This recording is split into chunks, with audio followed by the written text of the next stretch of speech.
Motoring around Snetterton, Phil Arms is in his element. But this ride is part of the 54-year-old's incredible return to a sport that he lived by and almost died by. In 1995, the Norwich racer was paralysed in a 120-mile-an-hour crash at the Ulster Grand Prix. Since then, he's been confined to a wheelchair, but in April, he beat all the odds to get back on the bike.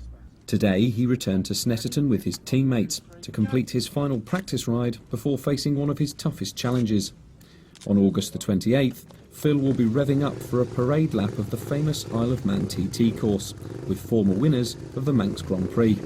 And he will be the first paraplegic ever to conquer the famous course solo.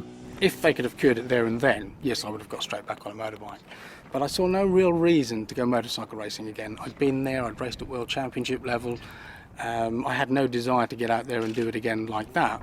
But if somebody offered me the opportunity to ride around the Isle of Man again on the TT circuit, then I would jump at it. Well, lo and behold, here we are, 17, 18 years further on. The Manx 90th anniversary has come up and I've got the opportunity to ride around the Isle of Man again. Phil will tackle the 37 3/4 mile parade lap on a specially adapted bike, which has been sprayed to replicate the one he rode to glory at the Manx Grand Prix in 1984.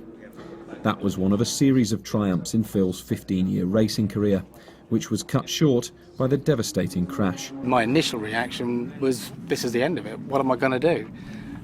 Life goes on, and I think it's the Spinal Injuries Association that say that life doesn't end because you're paralysed. I have moved myself on.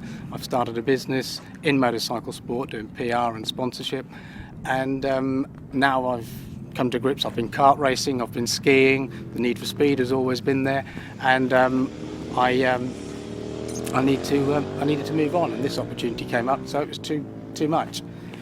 Also travelling to the Isle of Man next week will be Phil's friends and assistants, who are determined to help him make history.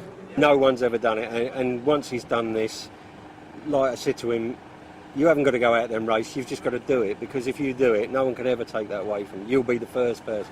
Even if 100 paraplegics go out and do it next year, he's the guy who's done it first. Speeding past, it's impossible to believe that that's a man who's broken his back. Phil's set to make history in the Isle of Man next week. And is he nervous? No. He says it's just like riding a bike.